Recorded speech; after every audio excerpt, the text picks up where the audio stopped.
have went from 600K to 5 million in 2 years.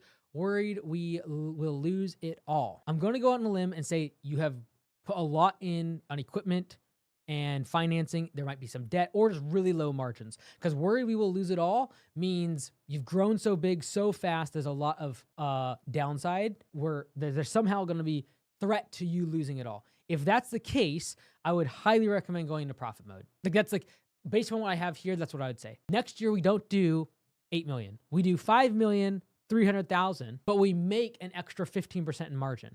15% on a $5 million business is $750,000 in profit. Game changer for if you have debt, if you have a lot of financial strain.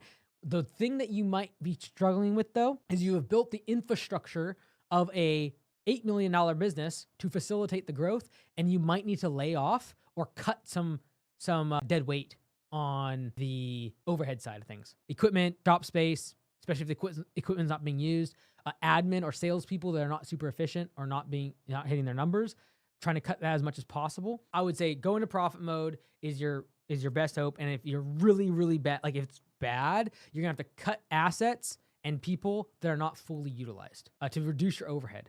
Because what's going to kill you is your overhead. When you've grown that fast, you likely have, depending on the industry, you likely have not solved your off season. And so you will lose it all almost always at that size of business when you've grown that fast during the off season, because you have grown so quickly, you haven't been able to backfill any revenue during the off season. And that's almost always a result of building infrastructure to grow 5 million. So to be able to make like 800 grand a month during the peak season or $1 million during the peak season. But when it drops down 90% or 80% during the off season, you have built the infrastructure and the salaries of management and shop space and insurance of a massive business.